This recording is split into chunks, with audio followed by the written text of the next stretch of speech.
Praise the lord. ಪ್ರೀತಿಯ ಸಹೋದರ ಹಾಗೂ ಸಹೋದರೇ, ಈ ದಿನ ನೋಡಿದ್ರಲ್ಲಿ ಬಹಳ ಸಂತೋಷವುಳ್ಳನಾಗಿದ್ದೇನೆ. ಶಾಲೂಮ್, ನಿಮಗೆ ಸಮಾಧಾನ ಉಂಟಾಗಲಿ. ಯಾವಾಗಲೂ ನಿಮಗೂ ನಿಮ್ಮ ಕುಟುಂಬದಲ್ಲೂ ಯೇಸು ಕ್ರಿಸ್ತನ ಒಂದು ಮಧುರ ಸಮಾಧಾನ ನಿಮಗೆ ಉಂಟಾಗಲಿ. ಪ್ರೀತಿಯುಳ್ಳ ದೇವ ಮಕ್ಕಳೇ, ಪ್ರತಿದಿನ ದೇವ್ರ ವಾಕ್ಯ ನಾವು ಧ್ಯಾನಿಸುವಾಗ ದೇವರು ನಮ್ಮನ್ನು ಅದ್ಭುತವಾಗಿ ಕಾಪಾಡಿಕೊಂಡು ಆತನ ಆಶೀರ್ವಾದ ಕೃಪಾ ವರಗಳಿಂದ ನಮ್ಮನ್ನು ಸಹಾಯ ಮಾಡುವಂಥ ಸರ್ವಶಕ್ತನಾಗಿದ್ದಾನೆ. ಹೌದು ಪ್ರೀತಿಯ ದೇವ ಮಕ್ಕಳೇ, ಈ ದಿನಗಳಲ್ಲಿ ತುಂಬ ಒಂದು ಎಲ್ಲ ಜನರು ನಾನು ಮುಂದೆ ನೀವು ಮುಂದೆ ಎಂಬುದಾಗಿ ಹೋಗ್ಬೋದು. ಆದರೆ ದೇವ್ರ ವಾಕ್ಯ ನಮ್ಮಲ್ಲಿದ್ದರೆ ದೇವರು ನಮ್ಮನ್ನು ಪ್ರೀತಿಸುವಂಥ ದೇವರು. ಎಲ್ಲರೂ ಕೈ ಬಿಟ್ಟರು ನಾನು ನಿಮ್ಮನ್ನು ಕೈ ಬಿಡೋದಿಲ್ಲ ಎಂಬುದಾಗಿ ದೇವ್ರ ವಾಕ್ಯ ಹೇಳಿದ್ದಾರೆ. ಹೌದು ಪ್ರೀತಿಯ ದೇವ ಮಕ್ಕಳೇ, ಈ ದಿನ ಒಂದು ಒಳ್ಳೆಯ ಟಾಪಿಕ್ಕು ನಿಮಗಾಗಿ ನಾನು ಓದೋಕ್ಕೆ ಇಷ್ಟವುಳ್ಳನಾಗಿದ್ದೇನೆ. ಈ ದಿನ ಸಾಯಂಕಾಲ ವೇಳೆಯಲ್ಲಿ ಆದಮನ ಕುರಿತಾಗಿ, ಆದಮನ ಜೀವಿತ ಬಗ್ಗೆ ನಿಮಗೆಲ್ಲರಿಗೂ ಗೊತ್ತಿತ್ತು. ಆದರೂ ಕೂಡ ಆತನ ಬಗ್ಗೆ ನಾವು ಕ್ಲುಪ್ತವಾಗಿ ನಾವು ತಿಳಿದುಕೊಳ್ಳೋಣ. ಆದಮನ ಜೀವಿತ ಹೇಗೆ ದೇವರು ಆದಿಕಾಂಡ 1ನೇ ಅಧ್ಯಾಯ ಹಿಡಿದು 5ನೇ ಅಧ್ಯಾಯವರೆಗೂ ದೇವರು ಅದ್ಭುತವಾಗಿ ಯಾವ ರೀತಿಯಲ್ಲಿ ಆತನ ನಡೆಸಿದೆ ಎಂಬುದಾಗಿ ನಾವು ನೋಡೋಣ. ಪ್ರೀತಿಯ ದೇವ ಮಕ್ಕಳೇ, ಆದಿಕಾಂಡ 1ನೇ ಅಧ್ಯಾಯ ನಿಮಗೆಲ್ಲರಿಗೂ ಗೊತ್ತು. ದೇವರು ಆಕಾಶ ಭೂಮಿಯನ್ನು ಸೃಷ್ಟಿ ಮಾಡಿದ್ರು ಎಂಬುದನ್ನು ನೋಡ್ತೀವಿ. ಈ ಭೂಮಿನೇ ಒಂದು ಕತ್ತಲಾಗಿ ಜೀವಿಸ್ತಾ ಇದ್ದರು. ಪ್ರತಿ ಒಂದು ಯಾವುದು ಪ್ರಾಣಿ ಪಕ್ಷಿ ಯಾವುದೇ ಇರಲಿಲ್ಲ. ಆದರೂ ಕೂಡ ದೇವರು ಆತನನ್ನು ಅದ್ಭುತವಾಗಿ 6 ದಿವಸದಲ್ಲಿ ಪ್ರತಿಯೊಂದೊಂದು ಪ್ರಾಣಿ ಪಕ್ಷಿಗಳನ್ನು ಉಂಟು ಮಾಡಿದ್ರು ಎಂಬುದಾಗಿ ನೋಡ್ತೇವೆ. ಆಕಾಶವನ್ನು, ನಕ್ಷತ್ರವನ್ನು ಮತ್ತೆ ಜಲಮಂಡಲ ಎಲ್ಲ ಪ್ರತಿಯೊಂದನ್ನು ಉಂಟು ಮಾಡಿದ್ದಾರೆ. ಅದೇ ಥರ ಆದಿಕಾಂಡ 1ನೇ ಅಧ್ಯಾಯ 27ನೇ ವಾಕ್ಯ ನಾನು ನಿಮಗಾಗಿ ಓದ್ತೀನಿ. ದಯಮಾಡಿ ನಿಮ್ಮಲ್ಲಿ ಸತ್ಯವೇದವಿದ್ದರೆ ಓದಬೇಕೆಂಬುದಾಗಿ ಕೇಳಿಕೊಳ್ತೇನೆ ಪ್ರಿಯರೇ. ಹೀಗೆ ದೇವರು ಮನುಷ್ಯನು ತನ್ನ ಸ್ವರೂಪದಲ್ಲಿ ಉಂಟು ಮಾಡಿದನು.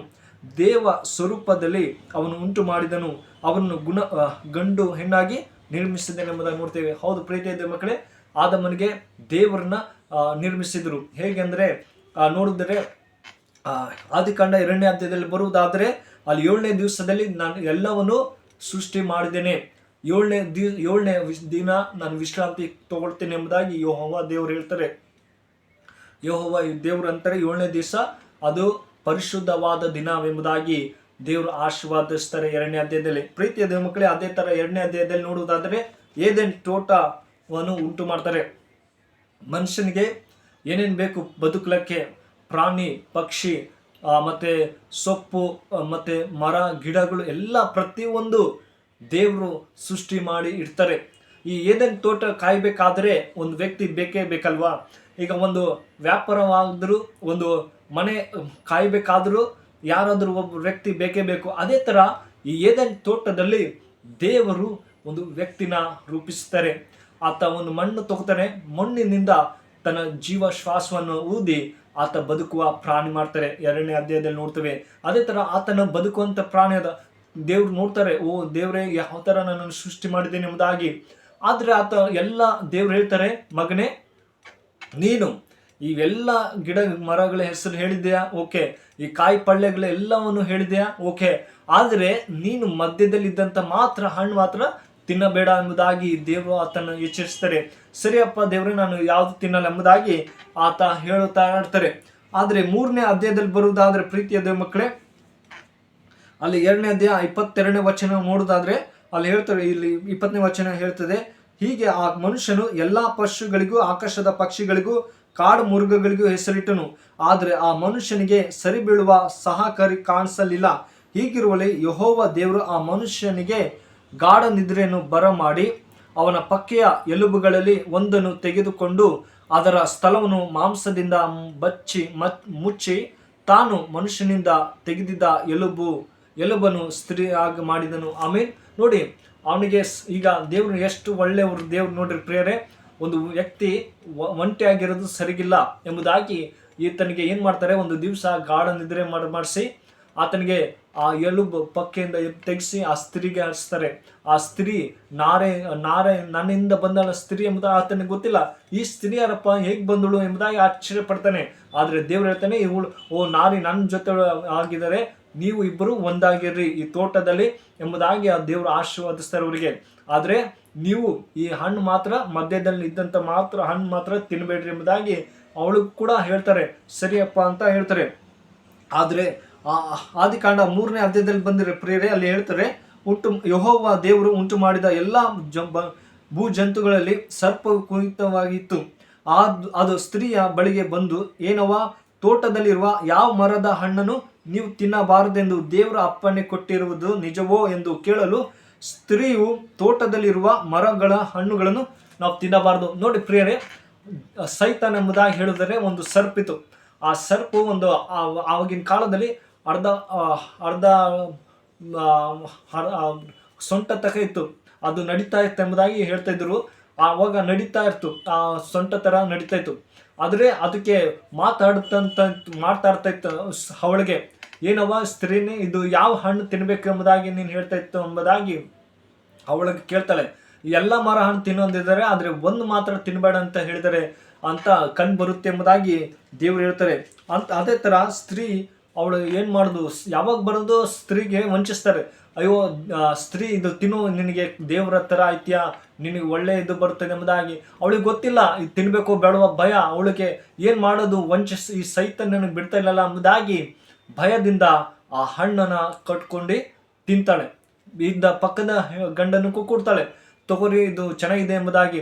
ಆದರೆ ಅವನಿಗೆ ಗೊತ್ತಿಲ್ಲ, ಅಯ್ಯೋ ಇವಳು ನಾನು ಕೊಟ್ಟಿದ್ದಾಳೆ ನೋಡೋಣ ಎಂಬುದು ಅವನು ತಿಂದ. ಆದರೆ ಕೊನೆಯಲ್ಲಿ ಶಾಪ ಬಂತೆಂಬುದನ್ನು ನೋಡ್ತೀವಿ.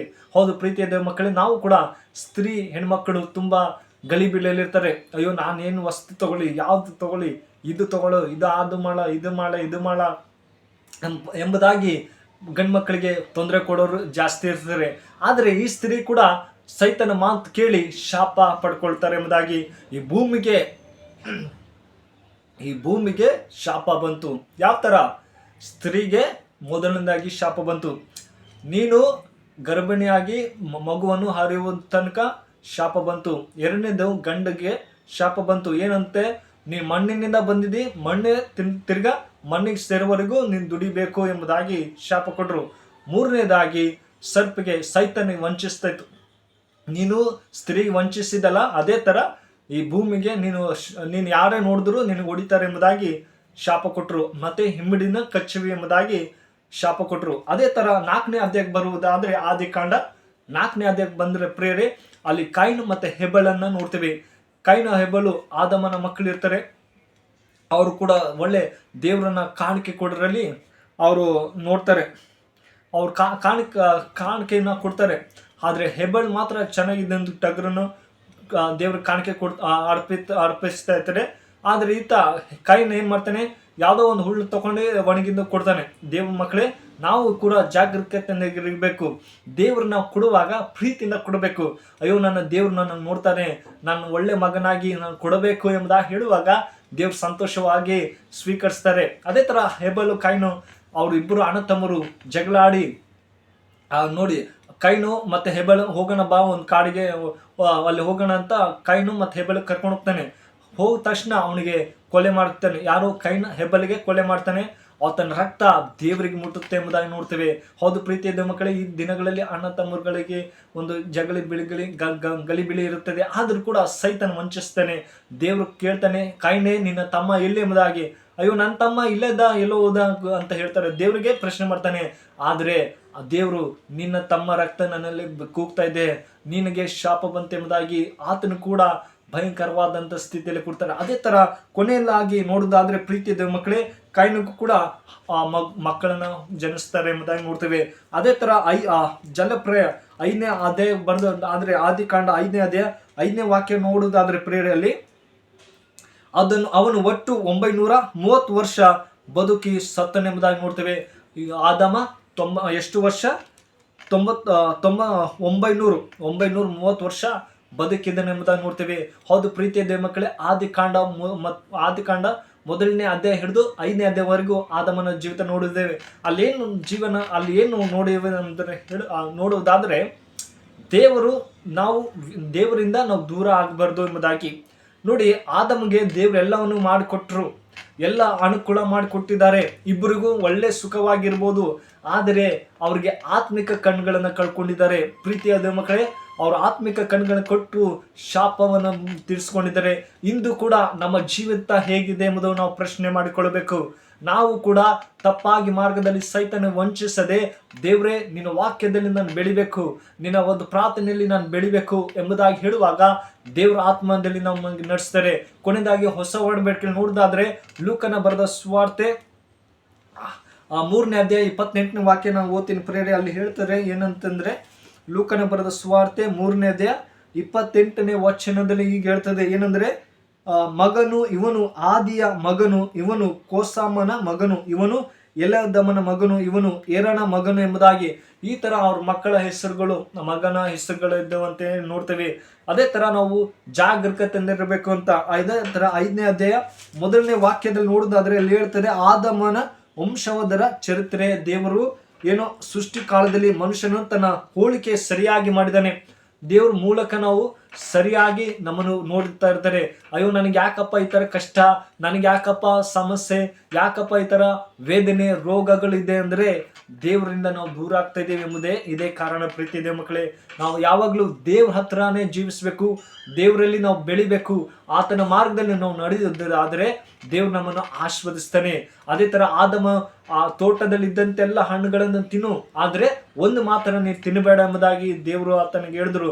ಆದ್ರೆ ದೇವ್ರಿಗೆ ಆತ ಪ್ರಶ್ನೆ ಮಾಡ್ತಾನೆ, ನೀನ್ ಕೊಟ್ಟ ಸ್ತ್ರೀಗೆ ನನ್ನನ್ನು ಸ್ತ್ರೀನೇ ನನಗೆ ಕೊಟ್ಟಿದ್ದಳು ಎಂಬುದಾಗಿ ಹೇಳ್ತಾರೆ. ಅವರಿಬ್ಬರು ಬೆತ್ತಲೆ ಆಗ್ತಾರೆ, ಅವರಿಬ್ಬರು ಬಟ್ಟೆ ಇಲ್ಲದೆ ಜೀವಿಸ್ತಾರೆ. ಆದ್ರೆ ದೇವರು ಕೋಪದಿಂದ ಯಾಕೆ ನೀನು ತಿನ್ನಬಾರ್ದಂತ ಪ್ರಶ್ನೆ ಮಾಡಿದರು. ಆದ್ರೂ ಕೂಡ ದೇವ್ರೇ ಅವರು ಮತ್ತೆ ತಿರ್ಗಾ ದೇವರು ದೇವ್ರು ಅವರನ್ನು ಕ್ಷಮಿಸ್ತಾರೆ ಎಂಬುದನ್ನು ನೋಡ್ತೇವೆ. ಪ್ರೀತಿ ಇದೆ ಮಕ್ಕಳೇ, ದೇವರು ಕೋಪ ಉಳ್ಳವರು ಆದ್ರೆ ಕ್ಷಮಿಸುವಂತ ದೇವರು. ನಾವು ಪದೇ ಪದೇ ತಪ್ಪು ಮಾರ್ಗದಲ್ಲಿ ನಡೆದಿದೆ, ದೇವರೇ ನಾನು ಒಳ್ಳೆ ಮಾರ್ಗದಲ್ಲಿ ನಡಿತೀನಿ, ಸೈತನಿಗೆ ನಾನು ಜಯಿಸುವಂತೆ ನೀನು ಬಲ ಕೊಡು ಎಂಬುದಾಗಿ ಹೇಳುವಾಗ ಖಂಡಿತವಾಗಿ ದೇವರು ನಮಗೆ ಮಾರ್ಗ ತೋರಿಸ್ತಾರೆ. ಪ್ರೀತಿ ಇದೆ ಮಕ್ಕಳೇ, ನಾವು ಯಾವುದಕ್ಕೂ ಚಿಂತೆ ಮಾಡದೆ ದೇವ್ರ ವಾಕ್ಯ ಪ್ರತಿದಿನ ನಾವು ಧ್ಯಾನಿಸ್ಬೇಕು. ಪ್ರತಿದಿನ ದೇವ್ರ ಟಿವಿಯಲ್ಲಿ ಆಗಿರ್ಬೋದು ಅಥವಾ ಫೋನ್ನಲ್ಲಿ ದೇವ್ರ ವಾಕ್ಯಗಳು ನೋಡಬೇಕು ಹೊರತು ಬೇರೆ ಫಿಲಿಮ್ಗಳು ನೋಡೋದು ಅಥವಾ ಬೇರೆ ಬೇರೆ ಕಾರ್ಯಗಳನ್ನು ನೋಡದೆ, ದೇವರೇ ನಿನ್ನ ವಾಕ್ಯದಲ್ಲಿ ನಾನು ಇನ್ನೂ ಹೆಚ್ಚಾಗಿ ಬೆಳೆಯುವಂತೆ ನೀನು ಸಹಾಯ ಮಾಡಿ ಎಂದುವಾಗ ಖಂಡಿತ ದೇವರು ನಮಗೆ ಸಹಾಯ ಮಾಡ್ತಾನೆ. ಈ ವಾಕ್ಯ ನಿಮ್ಮ ಜೀವಿತದಲ್ಲಿ ಆಶೀರ್ವದಿಸಿ ಕಾಪಾಡಿ ಪ್ರಿಯರೇ. ಮೈ ಗಾಡ್ ಬ್ಲೆಸ್ ಯು. ಪ್ರಾರ್ಥನೆ ಮಾಡಿಕೊಳ್ಳೋಣ. ಪರಿಶೋಧನೆ ಪ್ರೀತಿ ಉಳ್ಳ ತಂದೆ ದೇವರೇ ಸ್ವಾಮಿ, ಈ ಒಳ್ಳೆ ಸಮಯಕ್ಕಾಗಿ ಸ್ತೋತ್ರ. ಕಳೆದ ವಾರ ಎಲ್ಲ ಅದ್ಭುತವಾಗಿ ಕಾಪಾಡಿಕೊಂಡು ಅಪ್ಪ ಈ ವಿಡಿಯೋ ಮೂಲಕ ಯಾರು ನೋಡ್ತಾರೋ ಅವ್ರನ್ನೆಲ್ಲ ಆಶೀರ್ವದಿಸಪ್ಪ. ನಿಮ್ಮ ಕರೆಗಳಪ್ಪಿಸ್ತೆ ದೇವರೇ. ಈ ಆದಮನ ಜೀವಿತ ನೋಡುವಂತೆ ಸಹಾಯ ಮಾಡೋದಕ್ಕಾಗಿ ಸ್ತೋತ್ರ ಅಪ್ಪ. ದೇವರೇ ನೀನು ಒಳ್ಳೆ ರೀತಿಯಲ್ಲಿ ಅದ್ಭುತವಾಗಿ ಸೃಷ್ಟಿಸಿದಿರಪ್ಪ. ಆದರೆ ದೇವರೇ ಅವರು ಅವಿದೆಯಿಂದ ನಿಮ್ಮಿಂದ ದೂರ ಆಗಿದ್ರು, ಆದರೂ ಅವ್ರನ್ನ ಮತ್ತೆ ಶ್ರಮಿಸಿ ದೇವರೇ ಮತ್ತೆ ಒಳ್ಳೆ ರೀತಿಯಲ್ಲಿ ಅವರನ್ನು ಸಹಾಯ ಮಾಡಿದ್ರಿ ದೇವರೇ. ಅದೇ ಥರ ಈ ಮಕ್ಕಳನ್ನು ಕೂಡ ಒಳ್ಳೆ ನಿಮ್ಮ ಭಯಭಕ್ತಿಯಿಂದ ಇನ್ನೂ ಹೆಚ್ಚಾಗಿ ಬೆಳೆಯುವಂತೆ ನೀನು ಸಹಾಯ ಮಾಡಬೇಕಪ್ಪ. ನಾನು ಮಾತಾಡಿದೆ, ನೀನು ಮಾತಾಡಿದೆ ಎಂಬುದಾಗಿ ನಂಬಿದ್ದೀನಿ. ಈ ಚಿಕ್ಕ ಪ್ರಾರ್ಥನೆ ಕೇಳೋದಕ್ಕಾಗಿ ನಿಮಗೆ ಸ್ತೋತ್ರ ಏಸಪ್ಪ. ಈ ವಿಡಿಯೋ ನೀನು ಅವ್ರಿಗೆಲ್ಲರನ್ನು ಆಶೀರ್ವದಿಸಿ ಕಾಪಾಡು ಅಪ್ಪ. ಅವ್ರು ಮಾಡುತ್ತ ಎಲ್ಲ ಕೆಲಸದಲ್ಲಿ ನೀನು ಸಹಾಯಕನಾಗಿದ್ದು ಈ ಚಿಕ್ಕ ಪ್ರಾರ್ಥನೆ ಕೇಳಿದಂತೆ ಯೇಸು ಕ್ರಿಸ್ತನಲ್ಲಿ ಬೇಡ್ತೇನೆ ಜೀವ ತಂದೆ. ಆಮೇನ್. ಮೈ ಗಾಡ್ ಬ್ಲೆಸ್ ಯು.